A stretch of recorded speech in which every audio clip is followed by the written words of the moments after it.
I would tell Barb every time, it was like I was dipped into heaven for the day.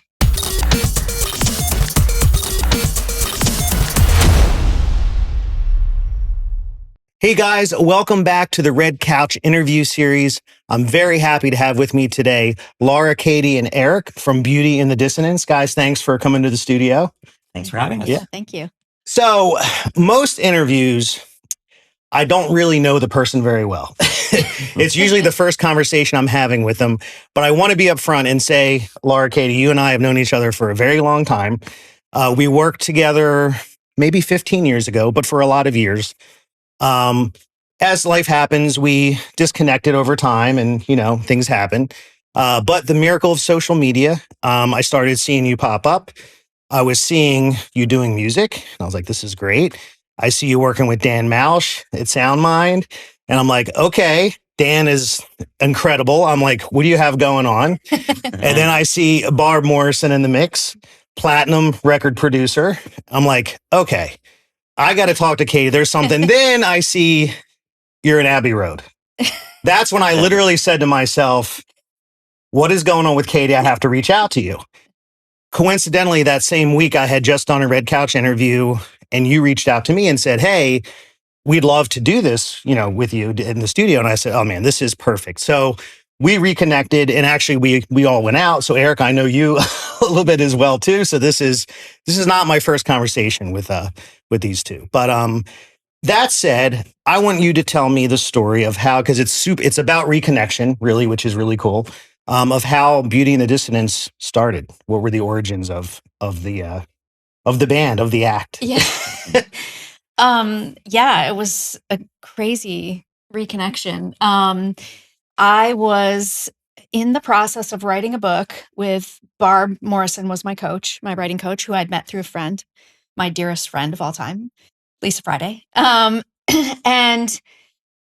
I was working with Barb on the book and got to this chapter that I had written about my early life in Manhattan. When I had gone to college, my parents moved to Manhattan, and I was spending a lot of time, as a 19, 20-year-old person in Manhattan. And I had written this entire chapter mostly about Eric, the time that I had spent with Eric.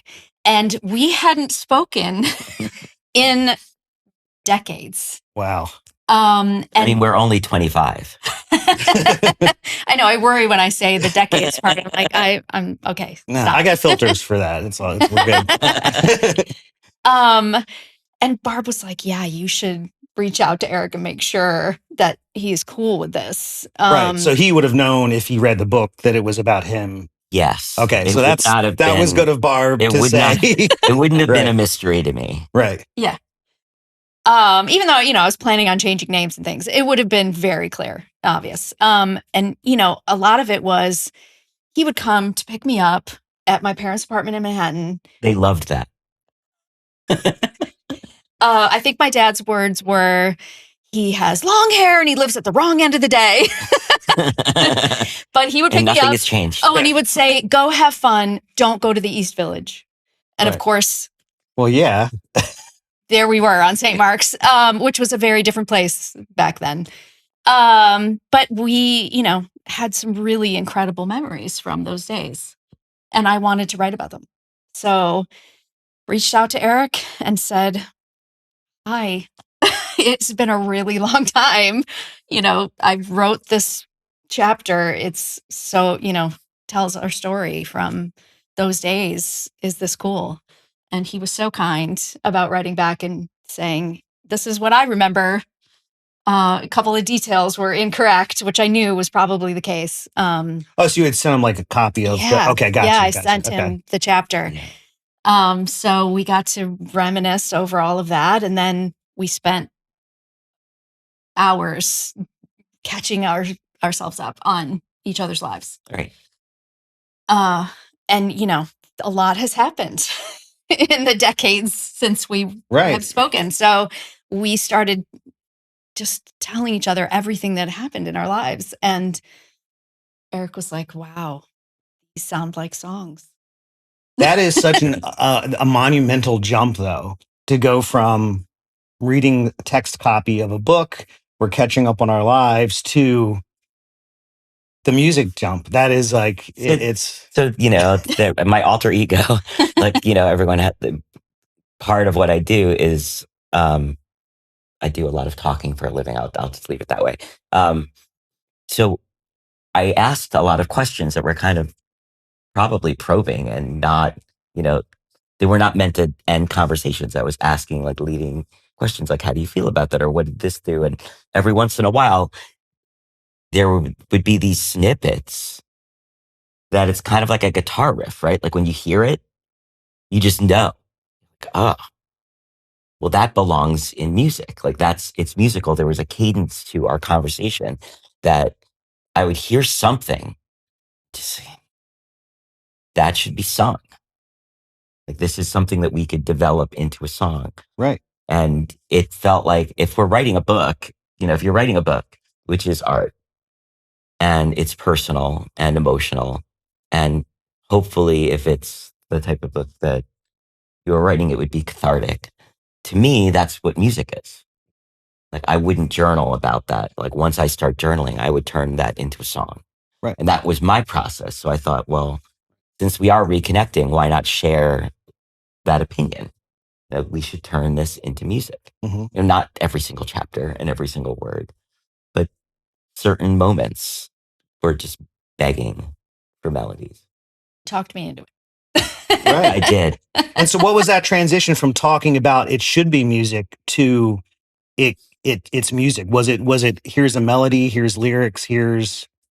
Yeah, I wrote down lyrics Okay. and sent them. We, lived 2 hours away from each other. So wrote down lyrics, emailed them over, and, we had opposite schedules. So I woke up the next morning and there was this song that was done. And he said, here you go. Yeah, I did a little wordsmithing. I cut some things out just to make it compact. Mm-hmm. And then got out Logic and my keyboard and a microphone. And I wrote what ended up now the beginning of Hold and sang the whole song, other than maybe I had a different bridge at the time. And then recorded it and said, okay. And I've told people the story before, like, you sing it now. This is cool for me, but it's in your key. So you do it. Yeah. And it was, his vibe too. Mm-hmm. The first go was like the Eric vibe. And I was like, well, that's not really my vibe, So it's gone through several iterations of changes, but we just kept sending it back and forth until it is what it is. Right. And the funny thing is that our initial relationship, for whatever went on in the personal side of it, the depth of the personal side was really about supporting each other as artists.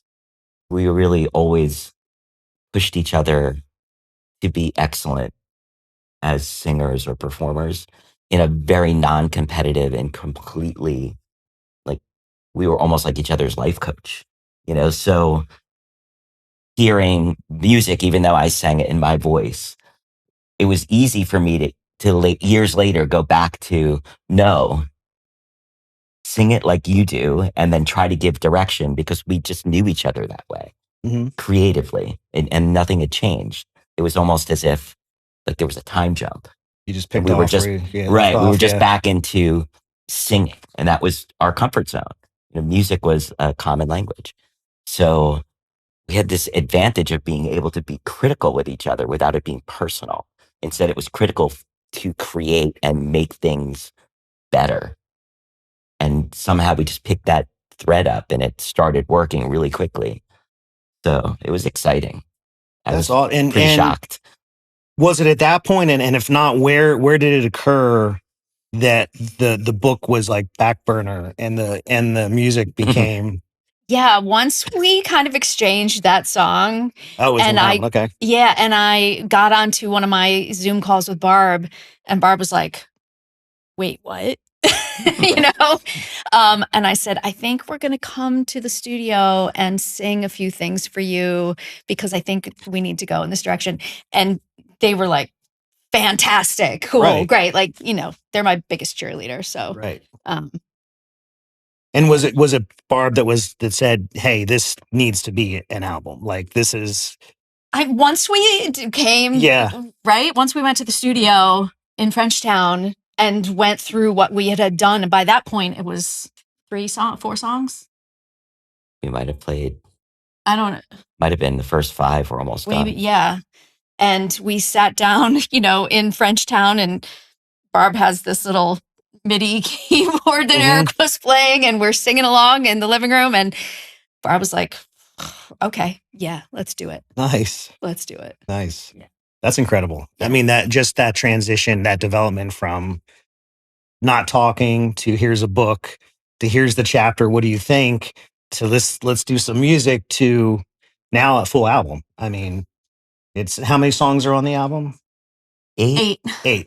One released as of this shooting. Right. Yes. and more rolling out every 6 weeks or so.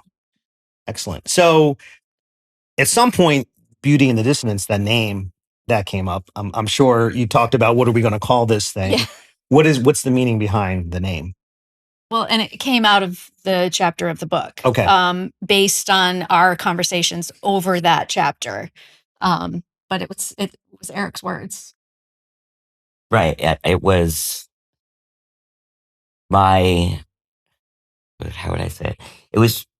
We were having a conversation about perception and the way that maybe our relationship looked to other people, and how those kinds of relationships, whether they're personal, professional, whatever they are, have a tendency that people look at it a certain way and don't necessarily understand the inner workings. So if you looked at the story, sometimes Beauty was dissonant, and the dissonance, this like long-haired guy who stayed up till 5 o'clock in the morning, was actually the dissonant. The dissonant. Not that I was innocent all the time, but there were certain parts of that chapter specifically where my role in that it was not a romantic chapter. It was really about connection and friendship and support. And eventually it ended up about a relationship, but it really was more about the push and pull of where we were in our lives. Okay. And the commitment to being artists. So I thought it was funny that sometimes there's beauty and sometimes there's dissonance, but we don't always know just from the presentation that other people might hear what was really going on. So I thought it was kind of appropriate. No, and it's a great name. So it fit. And it came to me immediately, and then, it was either going to be a song or it was going to be the band name. And now it's kind of both. Because I thought the name was very mysterious when I first heard it, which I think is a good thing, because it kind of piques people's curiosity, which is what you want, right? Discovering music. So writing the music, obviously, huge step, but then recording, me being recording engineer, I kind of have a special appreciation for how different that is than the writing process. And we'll get into the actual studios you guys are in, but how was the recording process for you guys? Some people think it's frustrating. Some people love it because you kind of get into the nitty gritty. Sometimes it's a combination of both. What was your experience with the recording part of it? For me, every time that I went to record, whether it was in Frenchtown or at Dan's or at Abbey Road, obviously, I would tell Barb every time, it was like I was dipped into heaven for the day. Okay. It was so incredible in every way, shape, or form. And I'm maybe because, other parts of my life were not great. Or was it just because recording to me is so fantastic and magical? I don't know, but that's how I feel about it. Yeah. Eric, what was your experience with the recording part? I come from full band world. So sometimes recording for me would be 6 people and a lot of live tracking and a lot of,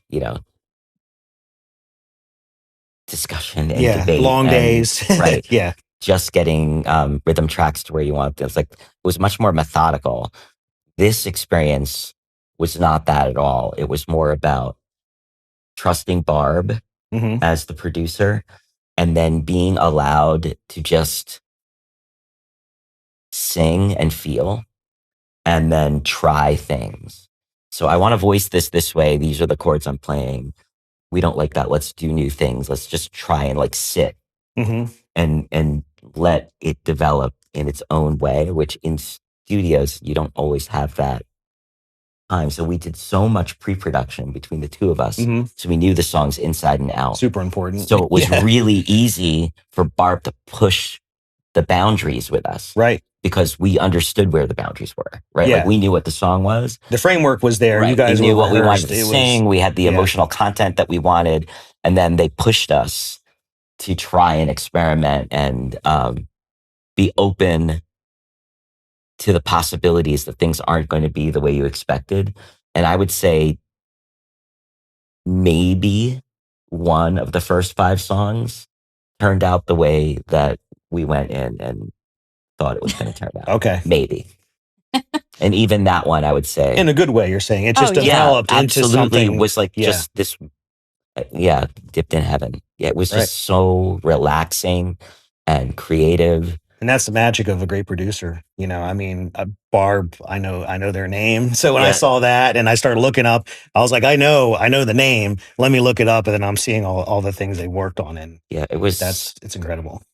It was a very, there were multiple times where I find myself just like actually crying for no reason, sometimes out of the emotion of the lyric, but other times just out of happiness that something sounded so beautiful. It was usually when you were singing, but I would just go, oh God, like what a lucky day this is. Yeah. That leads me to my biggest question really is what inspired, what led to Abbey Road? Like where did that come into this mix of recording and tracking in a few studios? And then how did that happen? Barb moved to Spain. Okay. And when they moved, said to us, hey, now that I'm going to be over here, wouldn't it be great if you guys could come over and record at Abbey Road? As if it was just like always an option there. Right. But it's because of Barb's connections, And it was also, maybe we'll go to Valencia and record. Maybe we'll go to, it wasn't only, but it obviously was the one that we heard. Right. They could have mentioned 700. We're going to go into this castle in Madrid. Yeah.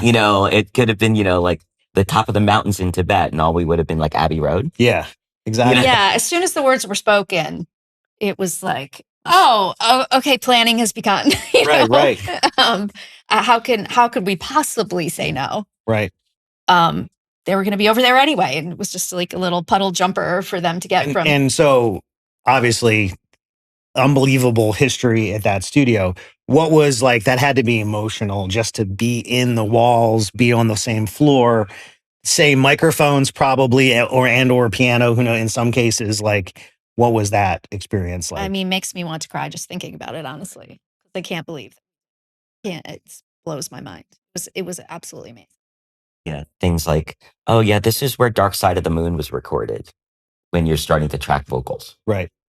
This is the Lady Madonna piano. Right. We got to sit and play it, Yeah. And all the gear, all the original gear that was there, and getting to utilize that as almost like it's instead of a plug-in. Mm-hmm.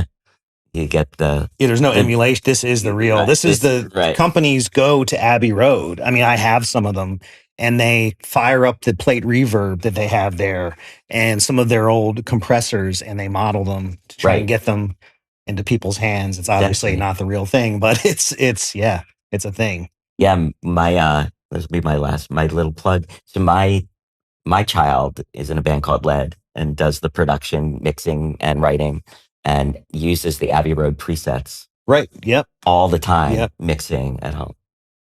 I was like, well, hate to tell you, we're one-upping you. Yeah, that's a pretty big one-up. It was just crazy. Even when we were there, I don't think I remembered sometimes like getting up in the morning, and it was still the middle of the afternoon, and I was just in this daze of joy, And everyone there at the studio is incredible in whatever their job is, from the security guards in the front to the guy who makes the coffee in the cafe. Like, everyone they were the most wonderful humans to deal with. So, not only are you in this iconic, magical place, but then everyone there is treating the you experience so holds well. up to oh it. my gosh. Yeah. It was so cool. That process. So you were in a few studios. Obviously, Barb was along the whole way. How long was that process from the very first track that is on the album to the mastering's complete? How long did that process take? 10 months. Yeah, we did the first 5, and then the mix and the master, and then we held on to it because it was going to be a few months before we could get to London. Mm-hmm. And then once those tracks were done, it was pretty quick. Okay. Because at that point, we had Jonathan Jetter mixing again. Mm-hmm. We had Chris Gallagher mastering again. Like, we had the same people that worked on the same first. Team did the. So there was already kind of an idea of what, as who artists, we were, what we wanted, and what Barb, and in the last 3, the case Barb and That's Barb great. Yeah, that consistency is super important. Yeah, right. Like, we have a certain expectation of a sound. So then it became a lot less. The last 3, the mix was so quick. It was like, I'm sure the raw tracks from Abbey Road were usable. Who was your mixing engineer? What was his name? Jonathan Jetter. Yeah, he probably grabbed and was like, "Okay, thanks, guys. this is why I like to mix." I'm sure right? Whatever Bart hands over is pretty incredible. Yeah. Music influences. I always like to ask this question, and I will say, I would like to hear a music influence of yours, and it can be in your top 10 because nobody can pick. Usually, most people can't pick their favorite. I don't think I could pick my top 25. Yeah, right. Just one, and why is that an influence? And what is that? How did that shape you as an artist? Or how did you discover them? Laura, Katie. Okay. Ani DeFranco. Okay. Growing up in my 19, 20, 21-year-old self in Manhattan, when she had become this, indie artist that was shaping the way the East Village was turning into, oh my gosh, strong women with guitars. Mm-hmm. And she will forever be this vision of my life, of what I would strive to be as a musician. She's just passionate. The passion that she puts into her music is absolutely incredible. And I've always admired her. Yeah. Eric? You can only pick one. If I could only pick one. It's really not going to be that easy, will it? Yeah, no, it's not easy. So are you asking what would be an influence on my songwriting that for Beauty and the Dissonance? Or it could be any of the above. It can be something that shaped you as a young musician, or it can be something that was more recent as an influence for the current album. Yeah, I'm not even really sure. I've been writing songs for so long that I don't even know that there is like a singular place. I find that I'm most influenced by people, whether it's Stephen Sondheim or Martin Gore, mm-hmm. people who have the ability to turn lyrical and emotional content into songs that represent that emotion well. So, whether it's going back into like the early days of Genesis, mm-hmm. or going into Billy Joel or Joni Mitchell, or any of these, like songwriter George Michael, like people mm-hmm. who write songs that resonate emotionally for me. Right. And that's my striving is not necessarily within a genre of writing. It's, am I matching the feeling that I'm going for? And then trying to challenge myself to understand what I'm trying to feel. Right. And then can I make those chords and those melodies exemplify what I want them to? Mm-hmm. So that way, when I'm done, I can just sing them. without having to think about performing them. Right. Right. Like I don't want to interpret my own music. I want to Right. get to a point where I'm just, when I open my mouth, I'm singing it because it's naturally what I would have done. Right. So, well, I'll give you a more specific one. How about when you first got into music, whatever age that was? Was there a standout artist, musician that kind of inspired you to well, begin writing or begin playing? I was raised with music on all the time. Okay. So, you know, in one part of my house, it might have been Led Zeppelin, Black Sabbath, Mm-hmm. and then Chicago. And then if it was my mom, it was Barry Manilow, the Bee Gees, Right. Barbra Streisand, Donna Summer. So again, it was a wide, like, yeah. Like, I get it. But it was more about, and then we went to young person's concert, the young people concerts at the New York Philharmonic. Mm-hmm. So, and then I was doing musical theater. So it was just music was everywhere, and it was the thing that it was just a central part of my life as far back as I can remember. I was singing. Mm-hmm. There was a piano in the house, so I got to play whenever I wanted. I started playing trumpet in 3rd or 4th grade, and then that became an obsession. Like whatever music was, it was just, you couldn't detach that from any of my social emotional growth. Right. Like anything that was going on in my life was Mm-hmm. centralized on singing. So, and I think that's one of the things that makes what we're doing and our connection so strong, is because we were both raised in the world of everything was music. Mm-hmm. And so the passion and the zest for life, to be cliche, it was all about music for us. Oh yeah. Mm-hmm. So, even in starting with middle school, I went to concerts that were also really diverse. Again, like I said, we went to the opera, we went to the New York Philharmonic, but I also saw Broadway musicals. Mm-hmm. Like the list of some of the musicals I saw in my childhood were pretty impressive. I got very lucky. It was a privilege, but also, I saw Rick James and the Temptations. Okay.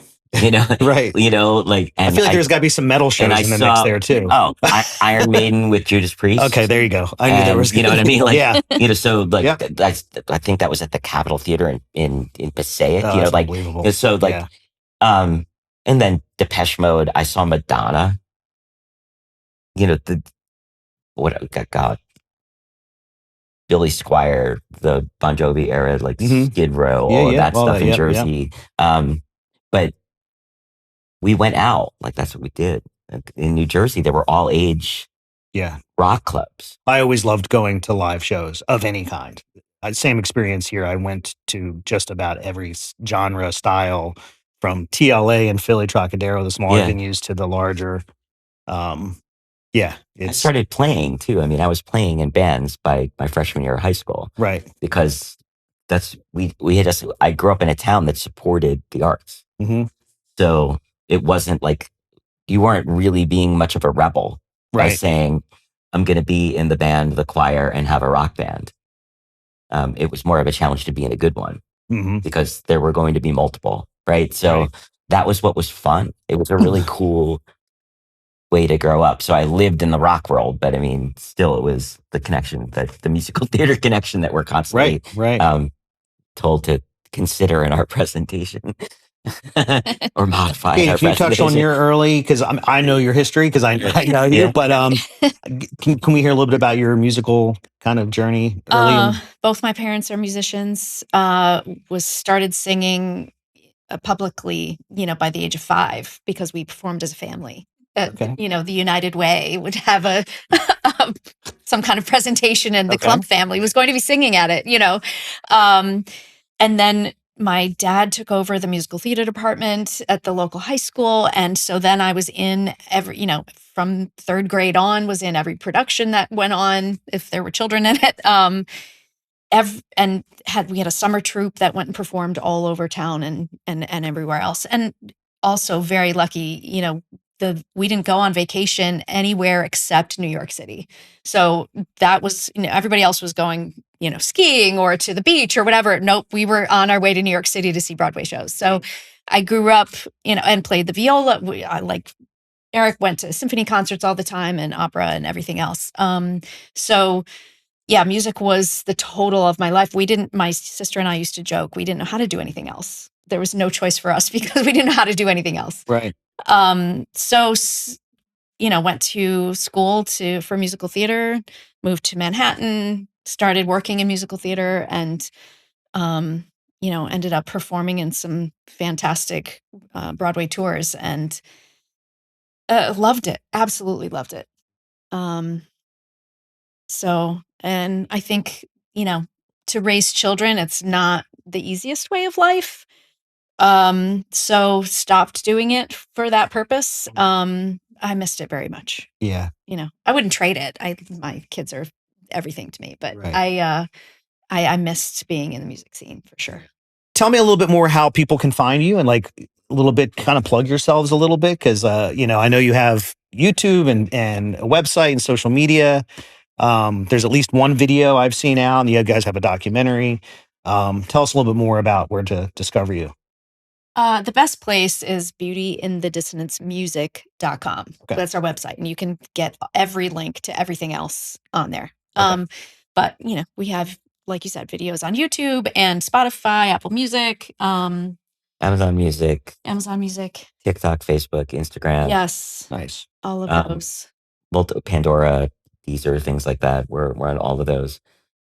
Usually the website is a great place or the YouTube channel, because all of the links are just so prominent. Mm-hmm. And the website has the video for Another Fall, the documentary, and some teaser clips, and a music player embedded in the front page. Okay. So if you went there and you didn't feel like going and logging into YouTube, the video's right on the front page of the website. Right. So everything is kind of populated there. So it's a good clearinghouse for all the information. If you only want to go to TikTok, click the TikTok link. Right. You don't have to worry about the website again. And everything is obviously cross-linked. Okay. And did you guys have, I know you did the one music video. Do you have a plan for kind of the visual side of things? And I know that we tracked some live in studio sessions here, which was different version of the studio recording. But moving forward, because we know how important visuals are now in marketing. What were your thoughts on that? Are you planning on more videos? Yes. The team that we worked with on the Another Fall live video, we're doing, it'll be the 4th release. Okay. We're working on a live video for that. Hold, that's coming out June 30th, is a lyric video, as will be Golden. Mm-hmm. But then the 4th one is going to be a full-on production again. Nice. Yeah. We're storyboarding as we speak. Okay. Fantastic team of people who... Yeah. I love to see music videos. I mean, I'm an old MTV kid, but just to I just think it is so important, I mean, a real video like you guys are in is ultra cool, like the kind of the real music video. But even just having snippets of anything visual so it reaches people, it's just, I know it's hard being in a sea on Spotify without that little extra boost, from the other. See what people look like. Yeah. Yeah. Yeah, you want to hear where it's coming from. So that's great. I want to thank Laura, Katie, Eric again from Beauty and the Dissonance. Again, check them out on the website. They have stuff rolling out, pretty much every couple of weeks moving forward for a while. And look for them local shows. I know you're working on that. And thanks again, guys, for coming out. This was really a great opportunity to talk to you and hear the story behind the music. Fantastic reconnecting. Yeah. Thank you. Thanks for having us.